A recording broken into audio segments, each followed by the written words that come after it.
आज हम संदिग्ध रोगों के बारे में चर्चा करेंगे। सुश्रुत और वाग्भट ने संदिग्ध रोगों की संख्या 9 मानी है। इस 9 में 4 स्राव हैं। सुश्रुत ने वातज स्राव नहीं माना है, जबकि वाग्भट ने पित्तज स्राव नहीं माना है और पित्तज स्राव के स्थान पर वातज जल स्राव माना है। तो सुश्रुत के 4 स्राव हैं: पित्तज, कफज, रक्तज और पूया स्राव। तो पित्तज, कफज, रक्तज और पूया स्राव। तो पूया स्राव में सन्निपातज होता है, बाकी जिस तरह उसका नाम है उसी तरह दोष है। माने पित्तज स्राव में पित्त दोष, कफज स्राव में कफ दोष, रक्तज स्राव में रक्तज दोष। उसके बाद उपनाह, पुयालस, पर्वणी, अलजी, कृमि ग्रंथि। तो इसमें वाग्भट ने कृमि ग्रंथि न मानकर कृमि ग्रंथ के स्थान पर उन्होंने जो नामकरण दिया है वो जंतु ग्रंथि दिया है। तो वाग्भट ने 2 चेंजेज किए हैं कि पित्तज स्राव के स्थान पर वातज जल स्राव मान लिया है और कृमि ग्रंथि संदिग्ध नेत्र रोग के स्थान पर जंतु ग्रंथि संदिग्ध नेत्र रोग माना है। इनमें से जो उपनाह होता है वो एक बेनाइन ट्यूमर जैसे बेनाइन सिस्ट या ट्यूमर जैसी कंडीशन है, जिसमें इन्फ्लेमेशन होगा लेकिन पेन भी नहीं होगा, पस भी उसमें फार्म नहीं होंगे, उसका पाक भी नहीं होगा, केवल कंडू होगा और उसमें इन्फ्लेमेशन होगा। अगर मॉडर्न में इस तरह की बीमारी से कोरिलेट करें तो ये लैक्राइमल ग्लैंड सिस्ट या लैक्राइमल डक्ट सिस्ट से इसका कोरिलेट किया जा सकता है। जबकि पोयालस जो होता है वो सीधा उपनाह का उल्टा होता है। इसमें इन्फ्लेमेशन भी होगा, पेन भी होगा, पाक भी होगा, पस भी फार्मेशन होंगे। तो इस तरह की कंडीशन अगर मॉडर्न में किसी बीमारी से कोरिलेट की जाए तो इस तरह किस्म में मॉडर्न में पाया जाता है तो डेक्रोसिस्टाइटिस होगा या जो है लैक्राइमल ग्लैंड एब्सेस होता है। मतलब एब्सेस जब बनेगा तो वहाँ पाक भी होगा, पस होगा। डेक्रोसिस्टाइटिस में भी पाक होता है, पस का फार्मेशन होता है, पेन होता है, इन्फ्लेमेशन भर दोनों में होता है। पुयालस उपनाह दोनों में इन्फ्लेमेशन होता है, लेकिन जो है पुयालस में जो है पाक होगा, पेन होगा, पस का फार्मेशन होगा, जबकि उपनाह में ऐसा नहीं होता है। जैसे नाम से स्पष्ट है, उपनाह जो है एक स्वेदन का भेद भी है। स्वेदन हमेशा जो है कफ को ही मारता है, कफ का क्षय होता है स्वेदन से। तो उपनाह में कफज दोष है। अब पुय नाम से जितने भी हैं, पुयालस है चाहे पुया स्राव है, सब सन्निपातज होते हैं। उसके बाद पर्वणी रक्तज होता है। इसमें रेड आई होती है, कंडीशन होती है। लिम्बस क्या होता है? स्क्लीरोकार्नियल जंक्शन जहाँ पे होता है उसको लिम्बस बोलते हैं। जहाँ स्क्लीरा और कार्निया एक दूसरे से मिलते हैं उस पॉइंट को लिम्बस बोला जाता है। तो वहाँ पर अगर रेड पतला ताम्र तन्वी दा बर्निंग विथ पेन उपपन्ना रक्तज गेया पर्वणी वृत्सोपा सर्कुलर इन्फ्लेमेशन हो लिम्बस पॉइंट पे तो उसको जो है पर्वणी बोलते हैं। और सीधा इसका उल्टा क्या होगा? सब कुछ यही लक्षण मिले, लेकिन अगर ये पतला न होकर स्थूल हो तो उसको क्या कहेंगे? अलजी कहेंगे। अलजी के सारे लक्षण पर्वणी की ही तरह होते हैं। उसमें भी सर्कुलर इन्फ्लेमेशन ताम्रवर्ण का होगा या रेड कलर का होगा, लेकिन उसमें स्थूल होता है। मतलब उसमें जो जैसे पर्वणी में पतला होता है, लिम्बस पर इन्फ्लेमेशन सर्कुलर इन्फ्लेमेशन होगा लिम्बस पे। अलजी में क्या होगा? वहाँ पे स्थूल होगा, स्थूल वृत्तशोफ होगा, ताम्रवर्ण का होगा, स्थूल होगा, दायुक्त होगा, शूल युक्त होगा। बस अलजी जो है सन्निपातज होती है, अब पर्वणी रक्तज होती है। संदिग्ध नेत्र रोग में 4 जो स्राव होते हैं वो असाध्य होते हैं और अलजी असाध्य होता है। बकिया सब जो है साध्य संदिग्ध नेत्र रोग होते हैं। मतलब 4 स्राव जो बताए हैं सुश्रुत ने और एक अलजी, यही जो है असाध्य होते हैं। ये जो 4 स्राव बताए गए हैं ये सब लैक्राइमल एपरेटस की डिजीजेज हैं, उसको हम आगे चर्चा करेंगे। अब है कृमि ग्रंथि। सुश्रुत ने कृमि ग्रंथि जो माना है वो कफज बताया है और इसका जो सबसे बड़ा कैरेक्टरिस्टिक फीचर जो होता है चरंतो अंतर्नयनम दुष्यंती। मतलब क्या हुआ इसका मतलब ये होता है इस रोग में कृमि जो है आईलिड और स्क्लीरा के जंक्शन में रहते हैं और उसी जंक्शन को खाते हैं। ये अगर देखा जाए तो कृमि ग्रंथि वास्तव में जो है एक ब्लेफराइटिस की कंडीशन है मॉडर्न में। आयुर्वेद में सुश्रुत ने इसको कफजन्य माना है और इसका जो कैरेक्टरिस्टिक फीचर इसमें है कि इसमें कृमि पड़ जाते हैं, कंडू होता है, छोटी छोटी ग्रंथियां पैदा हो जाती हैं तथा इस रोग में कृमि आईलिड और स्क्लीरा के जंक्शन को खाते रहते हैं, माने वहाँ पे जो जंक्शन होता है। तो एक्चुअल में ये दो पोजीशन इन्होंने जो श्लोक में बताया है, वर्त्म पश्चमगत संधि आईलिड और आईलैश के जंक्शन को, और वर्त्म शुक्लगत संधि अर्थात आईलिड और स्क्लीरा के जंक्शन पे इसमें जो है वर्म्स पड़ जाते हैं, मतलब जंतु माने जू पड़ जाते हैं, कृमि पड़ जाते हैं। और ये कृमि जो है आईलिड की इनर मार्जिन पर और जहाँ स्क्लीरा से जुड़ा होता है आईलिड, उस आईलिड की इनर मार्जिन पर उसको जो है स्क्लीरा को आईलिड के और स्क्लीरा के जंक्शन को खाते रहते हैं। इसी नाते बोला चरंतो अंतर्नयनम दुष्यंती, माने ये चरते हैं उसको खाते हैं, अंतर्नयनम दुष्यंती आईबाल को खाते हैं, मतलब जहाँ जो है आईलिड स्क्लीरा का जंक्शन जुड़ा है उस पोजीशन पर वर्त्म पश्चमगत संधि वर्त्म शुक्लगत संधि, ये दोनों की पोजीशन पे आईलिड को खाते हैं, मतलब वहाँ पर वो डैमेज करते हैं, उसमें कृमि पड़ जाते हैं तो ये खाते हैं। इसी को वाग्भट ने जंतु ग्रंथि कहा है। तो इस तरह अगर आप देखें तो जो 4 स्राव हो गए, जिसमें पित्तज स्राव पित्त के कारण होता है, कफज स्राव कफ के कारण होता है, रक्तज स्राव रक्त के कारण होता है, पुया स्राव जो है सन्निपातज होता है। तो ये 4 स्राव सुश्रुत के हो गए। और 5वां हो गया उपनाह। उपनाह किस में किया जाता है? कफजन्य व्याधियों में किया जाता है। तो कफ से उत्पन्न होता है ये संदिग्ध नेत्र रोग। पुयालस जो होता है ये सन्निपातज होता है, और इसको मॉडर्न में अगर कोलिनेटर्स हम बता ही दिए हैं कि डेक्रोसिस्टाइटिस लैक्राइमल ग्लैंड एब्सेस से, क्योंकि उसमें ये पर्वणी को रक्तज कहा जाता है। रक्तजन्य संदिग्ध नेत्र रोग है। लिम्बस पोजीशन है, लिम्बस में एलर्जी सन्निपातज होती है, और कृमि ग्रंथि कफजन्य होता है। तो इस तरह 9 जो है रोग संदिग्ध होते हैं। तो इन 9 संदिग्ध नेत्र रोग में 4 जो है साध्य हैं और जो है 5 असाध्य हैं। तो 4 साध्य में उपनाह और कृमि ग्रंथि ये दोनों कफज दोष से उत्पन्न होते हैं, और इसमें भेदन चिकित्सा बताई गई है, मतलब इंसिजन लगाना है। और पुयालस जो है वो सन्निपातज होता है, उसमें भेदन चिकित्सा की जाती है, मतलब पंक्चरिंग किया जाता है। पुयालस को डेक्रोसिस्टाइटिस भी कह सकते हैं मॉडर्न में, या फिर जो है लैक्राइमल एब्सेस भी कह सकते हैं। कृमि ग्रंथि को आपको मॉडर्न में ब्लेफराइटिस कह सकते हैं, और उपनाह को आप जो है लैक्राइमल सिस्ट या लैक्राइमल ग्लैंड सिस्ट बोल सकते हैं, या लैक्राइमल डक्ट सिस्ट बोल सकते हैं, क्योंकि उपनाह एक बेनाइन ट्यूमर जैसा या सिस्ट जैसी कंडीशन है। पर्वणी को जो है रक्तज होती है, इसमें छेदन किया जाता है, मतलब एक्सीजन किया जाता है। और असाध्य जो 5 हैं उसमें जो है एलर्जी है जो सन्निपातज दोषजन्य होता है, और 3 जो है दोषज स्राव हैं, पित्तज स्राव, कफज स्राव, रक्तज स्राव, और 1 जो है पुया स्राव जो है वो सन्निपातज होता है। इस तरह से 4 जो है स्राव हो जाते हैं और 1 जो है एलर्जी। ये जो है 5 संदिग्ध नेत्र रोग असाध्य होते हैं, ठीक है।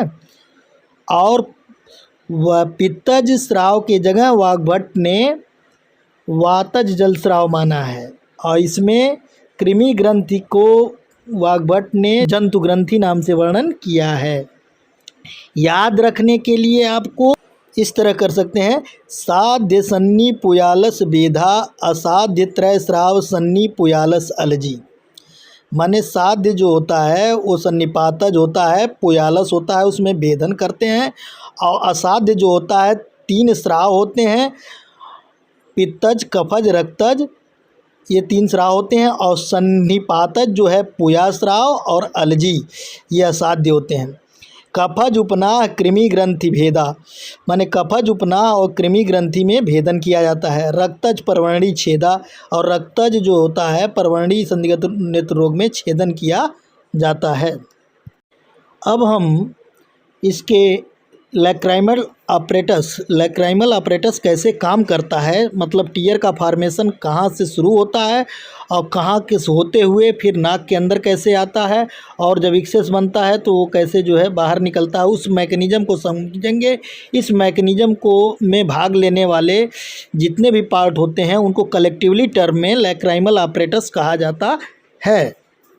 तो जो आँख का नाक के साइड की तरफ एरिया होता है, ये एरिया नाक के साइड की ओर एरिया, या एक है मिडिल एरिया जो होता है बॉडी का मिडिल एरिया अर्थात नोज साइड का एरिया, ये जो है इनर कैंथस कहलाता है। इनर कैंथस कहलाता है, इनर कैंथस। और जो ये आउटर साइड होता है आँख का टेम्पोरल एरिया और लेटरल एरिया, ये आउटर कैंथस कहलाता है, आउटर कैंथस कहलाता है। अब इनर कैंथस और आउटर कैंथस, जो टीयर का प्रोडक्शन होता है, मुख्य जो ग्लैंड होती है वो लैक्राइमल ग्लैंड होती है, जिसे हम टीयर ग्लैंड भी कहते हैं, टीयर ग्लैंड भी कहते हैं। ये टीयर ग्लैंड जो है एलमंड शेप में बादाम के आकार की जो है आईबॉल के ऊपर होती है, आउटर कैंथस के आईबॉल के ऊपर होती है। और यहाँ से ये जो लैक्राइमल ग्लैंड टिश्यू होते हैं, इनसे जो है सेक्रीशन हमेशा होता रहता है लैक्राइमल टीयर का। और ये जो है टीयर सेक्रेटरी डक्ट, छोटे छोटे टीयर सेक्रेटरी डक्ट होते हैं जो कि आईलिड के इनर सरफेस पे आके खुलते हैं। और तो ये जो लैक्राइमल ग्लैंड है, यहाँ से जो है जो टिश्यू होते हैं, यहाँ से टीयर का फॉर्मेशन यहीं पे होता है लैक्राइमल ग्लैंड में। और यहाँ से इसी नाते इसको टीयर ग्लैंड बोलते हैं, क्योंकि यहीं से टीयर्स का निकलता है, यहीं से बन के, या सिंथेसिस यहीं से। इसमें जो है बहुत से लोब्यूल्स होते हैं लैक्राइमल ग्लैंड के, और एसिनाई होते हैं। उसके बाद वो सेक्रेटरी में सेक्रीशन करके फिर टीयर सेक्रेटरी डक्ट द्वारा इनर आईलिड के जो सरफेस होता है, इनर मार्जिन ऑफ आईलिड का जो सरफेस होता है, एक आउटर मार्जिन होता है, एक इनर मार्जिन होता है, जो आँख के कंजक्टिवा की तरफ होता है। वहाँ से जो है ये एक टीयर्स जो है कंजक्टाइवल सैक में आते हैं। एक्चुअल में क्या होता है, हमारे पास कंजक्टाइवा दो तरह की है, एक पल्पेब्रल कंजक्टाइवा, एक बल्बर कंजक्टाइवा। तो बल्बर कंजक्टाइवा जो हमें दिखाई देता है नॉर्मल एक मनुष्य में, जो है जो भाग हमें सामने से दिखाई देता है सफ़ेद भाग, वो बल्बर कंजक्टाइवा होता है। और जो है जो आईलिड के इनर जो कंजक्टाइवा छिपा होता है, उसे पल्पेब्रल कंजक्टाइवा कहते हैं। मतलब जब कभी कभी आपने देखा होगा डॉक्टर आईलिड को ऊपर करके देखते हैं, एनीमिया देखते हैं, तो एनीमिया हमेशा पल्पेब्रल में देखा जाता है और जॉन्डिस बल्बर कंजक्टाइवा में देखा जाता है। तो ये जो पोर्शन होता है जो दिखाई दे रहा है, ये बल्बर कंजक्टाइवा का है। और जब आँख जो है वो करके ऐसे निमोड़ के, जब नीचे जो पलक के नीचे की जो कंजक्टाइवा होती है, उसको पल्पेब्रल कंजक्टाइवा कहते हैं। पल्पेब्रल में एनीमिया देखते हैं और बल्बर कंजक्टाइवा में जो है जॉन्डिस देखते हैं।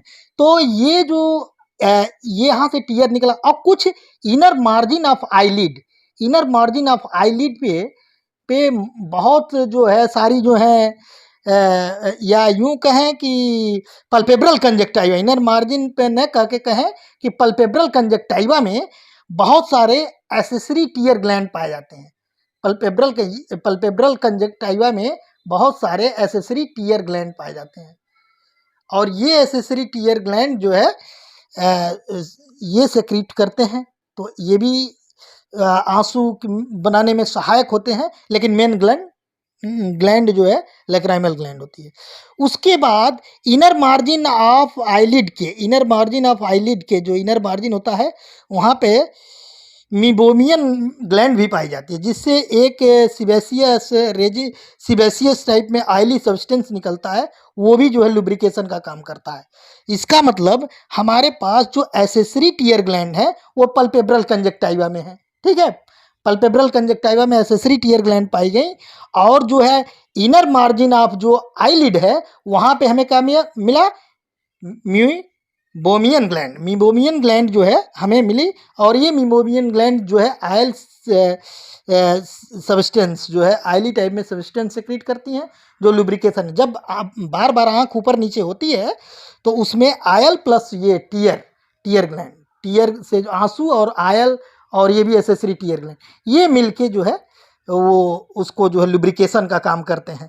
तो हमारा इसका मतलब क्या हुआ, लैक्राइमल ग्लैंड से जो टीयर बना, वो जो है यहाँ पर आया बल्बर कंजक्टाइवा पे आया, कंजक्टाइवल सैक में। कंजक्टाइवल सैक का अगर हम बात करते हैं तो यहाँ से फ्लो हुआ, एसेसरी टीयर ग्लैंड भी आ गई जो कि पल्पेब्रल कंजक्टाइवा में सिचुएटेड है, वहाँ से भी टीयर आ रहे हैं। और मीबोमियन जो ग्लैंड है इनर मार्जिन ऑफ आईलिड पर, मीबोमियन ग्लैंड है, उनसे भी आयल सब्सटेंस आ रहा है। ये सारा सेक्रेशन आता है और जब जब आईलिड ऊपर नीचे होती है तो ये क्या करता है, इसको फ्लश होता है। जैसे कार का वाइपर चलता है तो वाइपर हर बार में जो है किसी चीज़ को साफ करते जाता है, उसी तरह इसमें तमाम तरह के मतलब इसमें जो है बैक्टीरियल एंजाइम होते हैं, लाइसोजाइम होते हैं जो कि इन्फेक्शन से हमें बचाते हैं। और जो है ये इस तरह की चीज़ें जो इसमें होती हैं तो इसका फ्लो जो है सब निकल के फिर यहाँ से ये इनर कैंथस की तरफ जाता है। इनर कैंथस में 2 पंक्टा होते हैं, पंक्टा माने होता है छेद, और वो पंक्टा जो छेद होते हैं उन्हीं के रास्ते ये टीयर्स कैनालिकुली के थ्रू लेक्राइमल सैक में पहुँचते। ये जो एरिया है, ये जो सैक टाइप में, थैला टाइप में देख रहे हैं, ये लेक्राइमल सैक है। तो यहाँ पे आते हैं और लेक्राइमल सैक से, उसी लेक्राइमल सैक को हम टीयर सैक भी बोलते हैं क्योंकि ये जो है लेक्राइमल टीयर को इकट्ठा होने वाली ग्रंथि है जहाँ पे आंसू इकट्ठा होते हैं, इसमें आके कलेक्ट होते हैं। और फिर ये जो है नेजोलेक्राइमल डक्ट के थ्रू, जिसको टीयर डक्ट भी बोलते हैं, नेजल कैविटी में चले जाते हैं। तो क्या हुआ कि लेक्राइमल ग्लैंड से टीयर सेक्रेटरी डक्ट से जो है कंजक्टाइवल सैक या बल्बर कंजक्टाइवा में आया, और फिर जो है एसेसरी वाले भी आ गए, मीबोमियन भी ग्लैंड से जो सेक्रीशन है वो भी आ गया, और एसेसरी टीयर ग्लैंड का भी सेक्रीशन यहाँ पे आया। ये सारे सेक्रीशन आके फ्लो करते हुए ये पंक्टा में पहुँचे, सुपीरियर लेक्राइमल, पंक्टा माने होता है छेद, सुपीरियर लेक्राइमल पंक्टम में पहुँचे और इधर इंफीरियर लेक्राइमल पंक्टम में पहुँचे। और वहाँ फिर ये जो कैनाल टाइप में स्ट्रक्चर है, इसको कैनालिकुली बोलते हैं, चूंकि कैनालिकुली को से होते हुए ये लेक्राइमल सैक में पहुंच गए, और लेक्राइमल सैक से नेजो लेक्राइमल डक्ट के द्वारा नेजल कैविटी में खुल जाते हैं। तो इस तरह ये एक फ्लश सिस्टम बना हुआ है, जो है आँख को में जो है फ्लश सिस्टम है कि पानी इस तरह से, इससे क्या होता है कि इससे फ़ायदा क्या होता है, इससे फ़ायदा 2 चीज़ होता है। एक तो ड्राई आई की प्रॉब्लम ख़त्म हो जाती है। जैसे आप कंप्यूटर पर ज़्यादा देर काम करें या उस पर काम करें तो ड्राई, जब पलकें कम गिरती हैं, जब एक टकी निगाह से हम किसी मतलब पलक कम गिरती है तो ड्राई आई होने के साथ तो उसको कहते हैं कि जो है भाई आपको आर्टिफिशियल टीयर दे दिया जाता है। तो वो इसी वजह से दिया जाता है कि ये फ्लश सिस्टम हमारा जो है मेंटेन रहे। नहीं, अगर पलक ज़्यादा समय तक गिर रही है तो फ्लश सिस्टम को मेंटेन किया रहेगा। ठीक है, अब इस फ्लश सिस्टम को मेंटेन है तो इससे रिलेटेड जो है 4 बीमारियां आयुर्वेद में बताई गई हैं जो कि फ्लश सिस्टम से रिलेटेड है। उसमें जो पहला है, एक जो है पित्तज स्राव, रक्तज स्राव, कफज स्राव, और जो है एक सन्निपातिक स्राव है जिसको हम बोलते हैं पूया स्राव मतलब ये सन्निपातिक होता है। तो 4 प्रकार के स्राव हैं, ये फ्लश के डिसऑर्डर हैं, ये चारों असाध्य होते हैं। ये ऐसा मानते हैं कि जब ये लेक्राइमल, तो आप समझिए जब टीयर नहीं रहेगा तो क्या क्या घाटा होगी, इन्फेक्शन ज़्यादा हो सकता है, इन्फेक्शन ज़्यादा होगा हैं, और आपकी आँख ड्राई हो जाएगी, उसमें जो है इन्फेक्शन हो सकते, घाव भी हो सकता है। ड्राई आई में हमेशा जो है बाहर की चीज़ें जाएंगी तो और क्रिएट करेंगी। तो ये फ्लश सिस्टम इसी तरह से काम करता है कि मतलब जो है हमारी आँख में मेंटेन रहे, ह्यूमिडिटी मेंटेन रहे, ऑयली रहे, और इजीली जो है लुब्रिकेशन होता रहे, और हमें जो है कोई दिक्कत ना हो। अब जो है तो ये 4 हमारे रोग हो गए, पित्तज स्राव, रक्तज स्राव, कफज स्राव, और सन्निपातिक स्राव के जगह पर उसको पूया स्राव कहिए, या सन्निपातिक स्राव कहिए, या पूया स्राव कहिए, बात एक ही। ये 4 हो गए। अब 2 तरह की हमारी बीमारी और हो गई, एक हो गया उपनाह और एक हो गया पुयालस। 9 में एक पुयालस है। तो पुयालस का मतलब क्या होता है, इसको अगर हम देखा जाए तो जो मॉडर्न में इसको कोरिलेट करते हैं वो जो है डेक्रोसिस्टाइटिस और लेक्राइमल एब्सेस से कोरिलेट करते हैं। लेक्राइमल एब्सेस या डेक्रोसिस्टाइटिस से इसको कोरिलेट करते हैं। क्योंकि जो आयुर्वेद में श्लोक आया है उसमें कहा है कि पुयालस के अंतर्गत, अब देखिए पुया स्राव और पुयालस अलग अलग चीज़ है। पुयास्राव और पुयालस दोनों सन्निपातज होते हैं, लेकिन पुयास्राव ये जो है ये टीयर के जो ड्रेनेज सिस्टम है, टीयर का सिंथेसिस फॉर्मेशन और ड्रेनेज जो सिस्टम है उसमें गड़बड़ी होने से होता है, जबकि पुयालस जो होता है वो डेक्रोप्स मीन्स होता है लेक्राइमल ग्लैंड और सिस्ट का मतलब होता है सैक। तो लेक्राइमल ग्लैंड के जो सैक है अर्थात लेक्राइमल सैक, आइटिस का मतलब होता है इन्फ्लेमेशन अर्थात लेक्राइमल ग्लैंड के सैक में अर्थात लेक्राइमल सैक में इन्फ्लेमेशन हो जाना, जो कि इनर कैंथस की तरफ ये पाया जाता है लेक्राइमल सैक, जिसे टीयर सैक भी बोलते हैं। तो इसमें इन्फ्लेमेशन जैसे सिस्टाइटिस मतलब क्या होता है, सिस्टाइटिस का मतलब होता है यूरिनरी ब्लैडर में इन्फ्लेमेशन, और उसे डेक्रो मीन्स लेक्राइमल और सिस्ट मीन्स सैक, तो लेक्राइमल सैक का इन्फ्लेमेशन का मतलब होता है लेक्राइमल, ठीक है। डेक्रोप्स का मतलब होता है लेक्राइमल, तो डेक्रोप्स का मतलब हो गया लेक्राइमल, सिस्टिस का मतलब हो गया, सिस्टिस माने कोई थैला, जैसे आपने देखा होगा यूरिनरी ब्लैडर को क्या बोलते हैं, सिस्टाइटिस बोलते हैं। यूरिनरी ब्लैडर में जब इन्फ्लेमेशन होता है क्या बोलते हैं, सिस्टाइटिस हो गया है। और डेक्रोप्स मतलब लेक्राइमल और सैक में इन्फ्लेमेशन हो जाना, तो उसको क्या बोलेंगे, डेक्रोसिस्टाइटिस। ये में भी एक्यूट क्रॉनिक। जो पुयालस का जो उन्होंने बताया है आयुर्वेद में, उन्होंने उसमें साफ कहा है कि वहाँ इन्फ्लेमेशन होना बहुत ज़रूरी है, पाक होना बहुत ज़रूरी है, पेन होना बहुत ज़रूरी है, और पस का फॉर्मेशन होना बहुत ज़रूरी है। अगर ये सब हो रहा है तो लेक्राइमल सैक में, यहाँ पे लेक्राइमल सैक में अगर ये सब हो रहा है, लेक्राइमल सैक में इन्फ्लेमेशन हो रहा है, पाक हो रहा है और पेन हो रहा है और पस का फॉर्मेशन हो रहा है इनर कैंथस साइड में जो है, तो वो डेक्रोसिस्टाइटिस है। इट मे बी एक्यूट यार इमीडिएट विदाउट सडन काज, और आर में क्रॉनिक ड्यू टू प्रोलॉन्ग काज की वजह से हो सकता है। अब अगर यहाँ पे आप देखें इस सिस्टाइटिस हो गया, डेक्रोसिस्टाइटिस हो गया मान लीजिए, तो ये क्या होगा कि ये डेक्रोसिस्टाइटिस से क्या होगा कि हमारा जो है ये जो ड्रेनेज सिस्टम है ये प्रभावित होगा। तो ड्रेनेज सिस्टम जब प्रभावित होगा तो और भी जगह की प्रॉब्लम हो सकती है, और जगह की प्रॉब्लम बहुत ज़्यादा, जो यहाँ बन रहा है टीयर वो बाहर निकलने लगेगा बाहर साइड में। नॉर्मली क्या होता है, टीयर जब बनता है और जितना इनपुट होता है उतना आउटपुट होता है उधर से, और जब टीयर किसी कारण से बहुत ज़्यादा देखते हैं, जब कोई फॉरेन सब्सटेंस चला जाता है तो लेक्राइमल ग्लैंड हाइपर एक्टिवेट हो जाती है, क्योंकि जो हाइपर एक्टिवेट हो जाती है तो उसके बाद बहुत ज़्यादा ये जो है अपना टीयर बनने लगता है, एसेसरी टीयर ग्लैंड भी एक्टिवेट हो जाएंगी, और चीज़ें जो है मीबोमियन ग्लैंड से जो आइल सेक्रीशन हो वो भी एक्टिवेट हो जाएगा, सारा एक्टिवेट हो जाता है, क्योंकि उस फॉरेन बॉडी को डिजॉल्व करने के भी कारण रहता है और फ्लश आउट करके बाहर निकालने का भी कारण रहता है। लेकिन यदि जो है वो चीज़ें यहाँ पर मान लीजिए ये जो है इन्फ्लेमेशन है, पाक है, पेन है और पस का फॉर्मेशन है, तो ये चीज़ें नहीं हो पाएंगी। तो जब एक्सेस होगा तो एक्सेस फ्लश आउट करके बाहर निकल जा सकता है, आईलिड के थ्रू या इधर से बाहर निकल जाएगा। तो नॉर्मली इनपुट आउटपुट बराबर होता है। तो पुयालस में क्या होता है, डेक्रोसिस्टाइटिस में यही बताया कि अगर डेक्रोसिस्टाइटिस है तो डेक्रो मतलब होता है लेक्राइमल और सिस्ट का मतलब होता है सैक से, और आइटिस का मतलब होता है इन्फ्लेमेशन। तो जो लेक्राइमल सैक का इन्फ्लेमेशन होता है उसे डेक्रोसिस्टाइटिस कहते हैं, उसे आयुर्वेद में पुयालस कहते हैं। ये सन्निपातज ये भी होता है, और पुया स्राव भी, जो ये जितने स्राव हैं आयुर्वेद में असाध्य बताए गए हैं, कितने, चारों असाध्य बताए गए हैं। जो भी पुयास्राव हैं आयुर्वेद में साध्य बनाए गए हैं, और पुयालस जबकि सन्निपातज होते हुए भी साध्य बताया गया। क्यों, अगर मान लीजिए ये इन्फ्लेमेशन हुआ है, ये पुयालस में इन्फ्लेमेशन हुआ, पस फॉर्मेशन हुआ, तो इसको जो है यहाँ पर हम वो करके जो है निकाल सकते हैं, बेधन करके भी निकाल सकते हैं, इसको बेधन करके पंक्चरिंग से निकाल सकते हैं।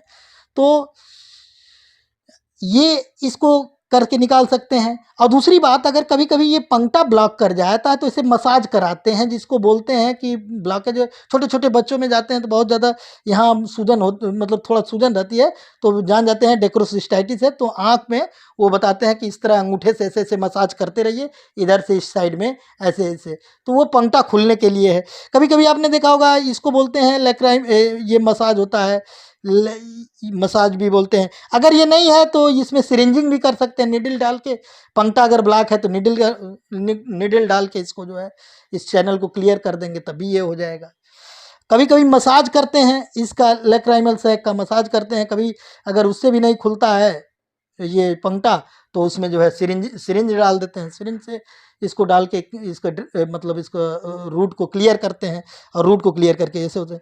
तो ये जो है हमने बताया, 4 जो स्राव थे 7 हो गए, पित्तज, रक्तज, कफज और सन्निपातज। ध्यान रखिएगा वो वातज स्राव नहीं होता है, वातज से तो वैसे भी सेक्रेशन होने का सवाल ही नहीं होता, तो वातज स्राव होता ही नहीं है।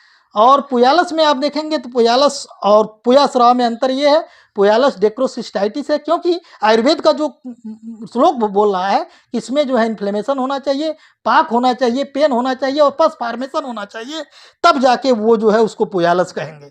तो वो कंडीशन मॉडर्न में कोरिलेट की जाती है डेक्रोसिस्टाइटिस से, और वो डेक्रोसिस्टाइटिस से डेक्रोसिस्टाइटिस की कंडीशन में पाया जा सकता है, और या फिर लेक्राइमल एब्सेस में भी पाया जा सकता है। एब्सेस बन जाए, मान लीजिए यहाँ एब्सेस बन गया, ग्लैंड क्या है, टिश्यू है, टिश्यू है। अब ये जो है, ये टिश्यू जो है में एब्सेस बन गया, तो एब्सेस बन गया तो यहाँ इन्फ्लेमेशन होगा, पाक होगा, पेन होगा, तभी तो एब्सेस बनेगा। तो इसका 2 चीज से कोरिलेट हो जाता है, या तो डेक्रोसिस्टाइटिस से या लेक्राइमल एब्सेस से कोरिलेट कर। उपनाह क्या है, उपनाह में ये कहा है कि ये सारी चीजें एब्सेंट होगी, न पाक होगा, न पेन होगा, न पस फॉर्मेशन होगी, केवल इन्फ्लेमेशन तो होगा, इन्फ्लेमेशन होगा, पाक, पेन और पस फॉर्मेशन नहीं होगा।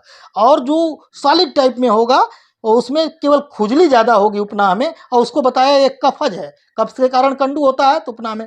तो ये एक प्रकार का ये बेनाइन कंडीशन है, ट्यूमर की कंडीशन है, बेनाइन ट्यूमर की कंडीशन है या सिस्ट की कंडीशन है, जो कि लेक्राइमल ग्लैंड में पाई जाती है। तो लेक्राइमल ग्लैंड का अगर जो है लेक्राइमल ग्लैंड अगर वो जो है सिस्ट के रूप में हो जाए, मतलब वहाँ हार्ड हो जाए और जो इन्फ्लेम्ड हो जाए, हार्ड हो जाए, वेदना रहित रहे, पाक रहित, पाक नहीं हो, वेदना रहित, पस रहित और कंडू युक्त जो होती है वो उपनाह होती है। जबकि पुयालस में इसका टोटल अपोजिट होता है, पुयालस में पाक होगा, पेन होगा, पस फॉर्मेशन होगा, वहाँ पर भी इन्फ्लेमेशन होगा पुयालस में, और उपनाह में भी इन्फ्लेमेशन होगा।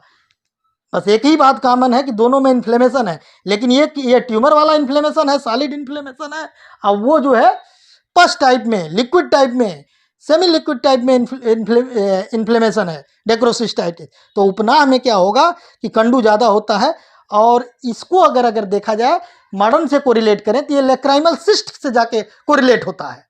लेक्राइमल सिस्ट हो गया, लेक्राइमल सिस्ट। तो ये तरह से कितना हो गए, 4 स्राव हो गए, 5 ये पुयालस हो गया, 6वां उपनाह हो गया। अब 7वां देखिए अलजी है और परवणी है। तो जो ये स्क्लीरो और कार्नियल जो जंक्शन होता है, स्क्लीरा और कार्निया जो जंक्शन होता है, इस जंक्शन को बोलते हैं लिम्बस।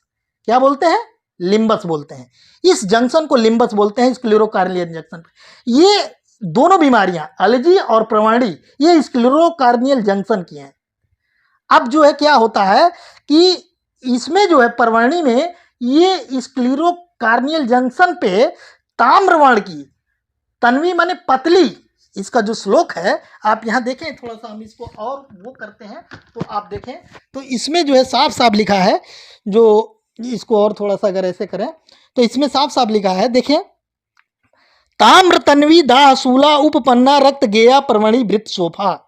मतलब अगर जो है परवणी है, परवणी स्क्लीरो कार्नियल जंक्शन पे, तो वो क्या होगा, वृत्त सोफा होगा, वृत्त सोप होगा, मतलब सर्कुलर जो है इन्फ्लेमेशन, और किस कलर की हो, ताम्र वर्ण की हो, माने लाल वर्ण की, सर्कुलर लाल वर्ण की स्क्लीरो कार्नियल जंक्शन पे लाल वर्ण की पतली, जिसमें दाह भी हो, सूल भी हो, रक्तज हो, रक्त गया, परवणी वृत्त सोफा, और जो सर्कुलर हो वो सर्कुलर हो, सर्कुलर हो, सर्कुलर हो, स्क्लेरोकार्नियल जंक्शन पे हो, पतली हो, लाल वर्ण की हो, दाह हो, औसुल हो और वृत्त सर्कुलर हो, वो वृत्त सोफा जो होती है उसे परवणी कहा जाता है, जिसको जो है तनु जो है परवणी कहते हैं। आलजी को उन्होंने बताया कि यही सेम टू सेम कंडीशन रहे, लेकिन ये जो है सब चीज़ वही रहे, जो परवणी का वही सब चीज़ रहेगा, लेकिन ये तन्वी की जगह स्थूल रहेगा।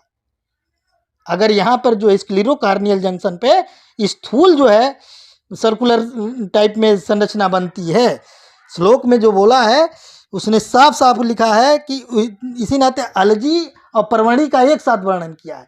परवणी जो होता है वो रक्तज होता है, वो तनी होता मतलब पतली होती है, और अलजी जो है स्थूल होती है। सारे लक्षण परवणी की ही तरह होंगे, लेकिन ये स्थूल जो है स्ट्रक्चर होगा, ये तन्वी नहीं होगी, ये स्थूला होगी, स्थूल होगी। ठीक है, तो अलजी स्थूल होती है और सन्निपातज होती है, अलजी स्थूल होती है। और एक उन्होंने बताया कृमि ग्रंथि। कृमि ग्रंथि का मतलब, कृमि ग्रंथि के अंतर्गत इसमें कृमि का पड़ जाना, कंडू छोटी छोटी ग्रंथियां जो है पैदा हो जाती हैं। इस रोग में कृमि आईलिड और स्क्लीरा के जंक्शन को खाते हैं, जैसे वर्त्म और पश्चमगत संधि मैंने आईलिड और आईलैश के जंक्शन पे और आईलिड और स्क्लीरा के जंक्शन पे ये जो है वर्म्स पाए जाते हैं, और ये वर्म्स जो है स्क्लीरा को आईलिड को खाते हैं, और इसी नाते इसका नाम कृमि ग्रंथि है। इसी नाते श्लोक में कहा गया है चर अंतो अंतर्नयनम दुष्यंती, मतलब यह जो है चर माने खाते हैं, अंतर्नयनम माने आँख के आईबाल को खाते हैं और दूषित करते हैं, इसी नाते इसको कहा जाता है कृमि ग्रंथि। क्योंकि कृमि का पड़ना, कंडू होना, छोटी छोटी ग्रंथियां पैदा हो जाती हैं ग्लैंडुलर ग्लैंड पर, ये आई लीड और आई लैश के जंक्शन पर या स्क्लीरा के जंक्शन पर